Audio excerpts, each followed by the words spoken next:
As we can see in the previous example, to solve an inequality, the steps are very similar to solving an equation. So let's go over the steps again.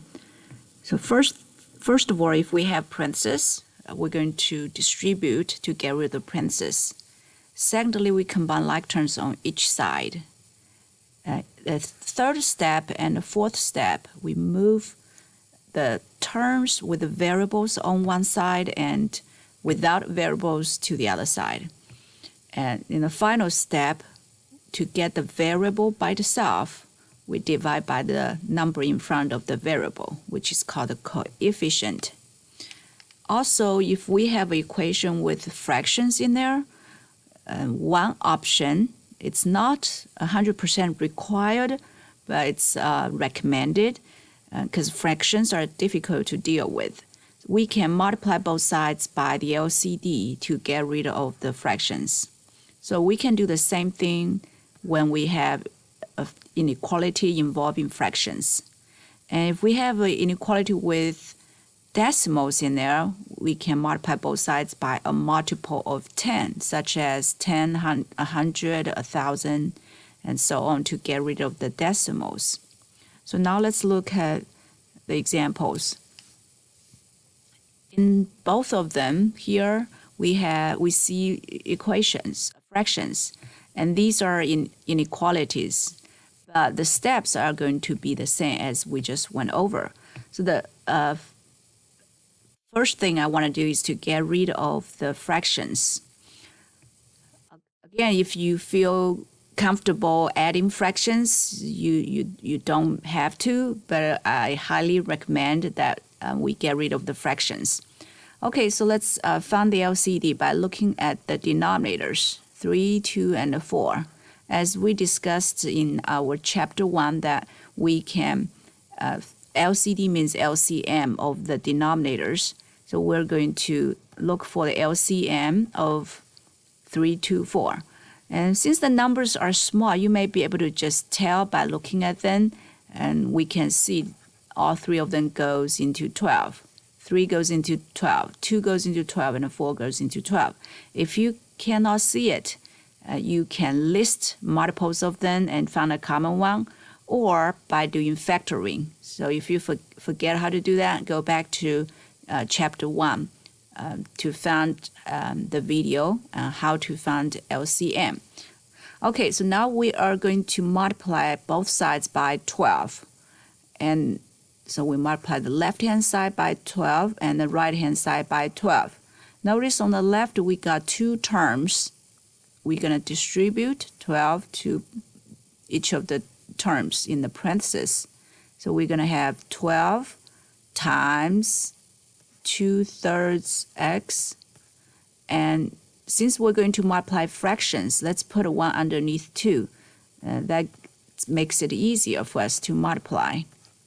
So 12 over 1 times 1/2 x. On the right-hand side, by the way, since we're multiplying a positive number, both sides, the inequality sign doesn't change. It stays as greater than. Now on the right-hand side, I can do the same thing, put a 1 underneath. So it's easier for us to see which numbers on the top, which ones on the bottom. Now let's reduce the fractions. Previously, we did say we have two options. We could either multiply and then reduce, but you could also reduce and then multiply. It's always easier to reduce first. Especially in the second example we're going to do, we have to reduce the numbers first. Okay, so let's look at the numbers. Top 12, bottom 3, we can reduce them. So we divide both of them by 3. So that gives me a 1. 3 divided by 3 is 1. 12 divided by 3 is 4. And after we reduce the numbers, I multiply straight across. So I got 4 times 2, 8 on the top. And 1 on the bottom can be omitted because 8 divided by 1 is still 8. So bring down that x. Now similarly, we can reduce this 2 and 12. That gives us a 6 up there. And 6 times 1 is 6. And bring down that x. On the right-hand side, this 4 reduces that 12, and top times top, that gives a 9. So now we got rid of all the fractions. We can combine like terms on the left-hand side and get rid of the coefficient. We divide both sides by 14. Again, since we're dividing by a positive number, we don't need to flip the sign. So the answer will be 9/14. And remember, when you do your homework, you do need to graph your solutions. So in this case, I just need to mark 9/14. And since x cannot be equal to, we don't have equal sign, and we're going to dig a hole to make an open circle. And greater than means the numbers on the right-hand side of 9/14, the right side. These are the numbers we're talking about. And next, we're going to write down the interval notation. So for interval notation, we write down the range for these numbers. So these are the numbers we're talking about. The left boundary is the same as 9/14, but not including 9/14. We use parentheses. So remember, parentheses indicates that 9/14 is not a solution for x, no equal sign. On the right-hand side, since it goes to the right forever, there's no end, so it's going to be positive infinity. And again, for infinity, we never use bracket. We always use parentheses because we can never reach infinity. All right, so that's the first example. The second example is a little more complicated because we have a complicated top. But the first thing we're going to do is still to find the LCD, 6 and 8, and that's going to give us 24. So I skip the process of finding the LCD. Since 6 goes into 24, 8 goes into 24. 24 is the least common multiple of 6 and 8. For -1, if you put a denominator, it's just going to be 1, and 1 goes into any number. So really, you don't have to consider 1 when you look for LCD or LCM. All right, now let's multiply both sides by 24. So we multiply the left-hand side by 24 and the right-hand side by 24. The right-hand side is -1. It's not a fraction. We still have to multiply by 24 because we have to multiply both sides by the same number. Okay, now let's look at the left-hand side. There are 2 terms. Let's distribute 24 to each term. So we have 24 times 6 on the bottom, 3x minus 2 on the top, and put a 1 underneath. And do the same thing with the other. On the right-hand side, I can go ahead and multiply them out to get -24. Now, the next thing we want to do is we reduce 6 and 24. And in the previous example, we do have another option, which is multiply 12 and 2 to get 24, and 24 divided by 3. But in this case, we don't have that option. If you want to multiply 24 and 3x minus 2, you're going to get something that another expression which cannot, involving x, which cannot be reduced with 6. So we only want to reduce the number 6 and number 24. We don't want to involve x. And so let's reduce that, and we can see 6 reduces 24. That gives us a 4 there. Now, next, we want to multiply straight across. Be careful because 3x minus 2, both of them, these 2 terms, are on the top of this fraction. We need to multiply 4 with both of them. So it's like distributing 4 to both of them. So the better way to avoid this mistake, because I don't know, the sound student forgot to distribute 4 to -2. And the better way is to put parentheses on the top. And as we discussed in previous videos, that anything on the top, we don't need a parentheses, but it's like we have parentheses.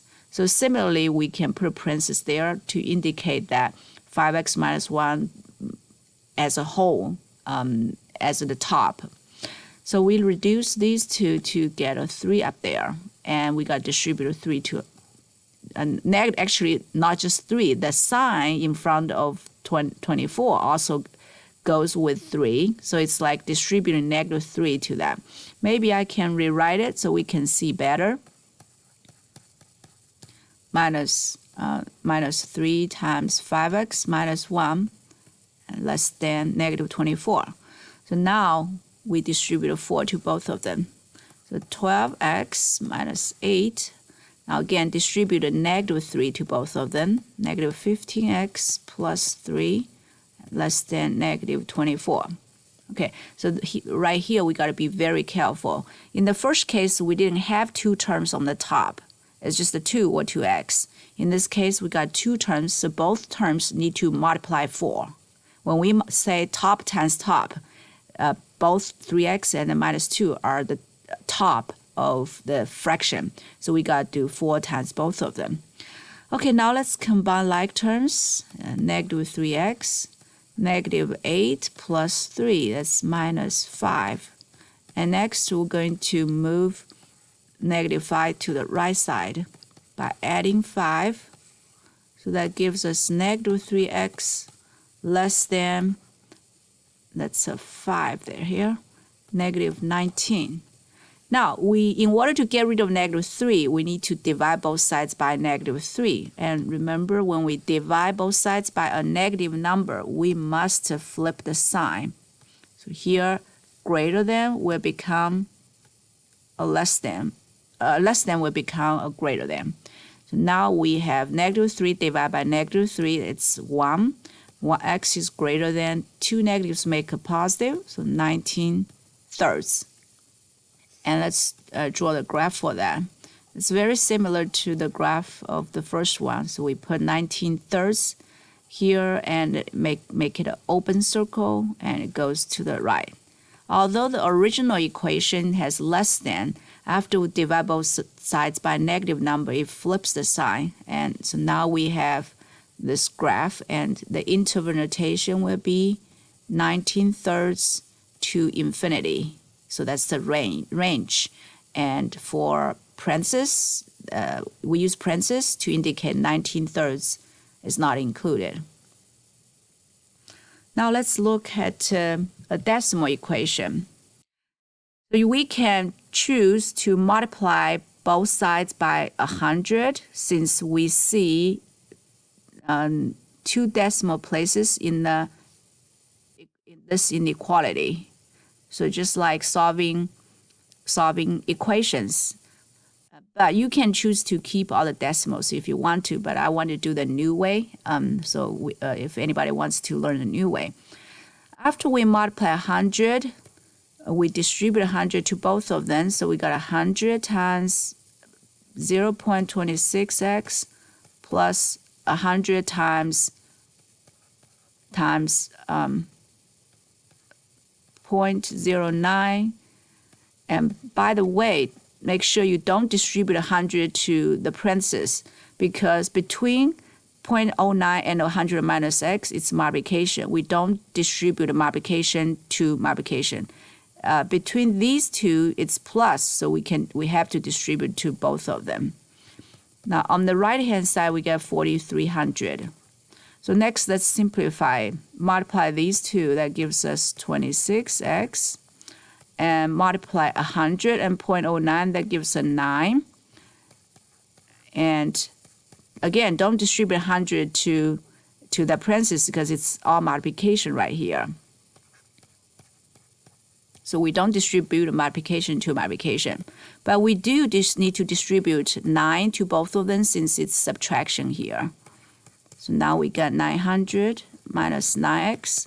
And now we combine like terms, 26x and 9x. That gives us 17x plus 900 greater than or equal to 4,300.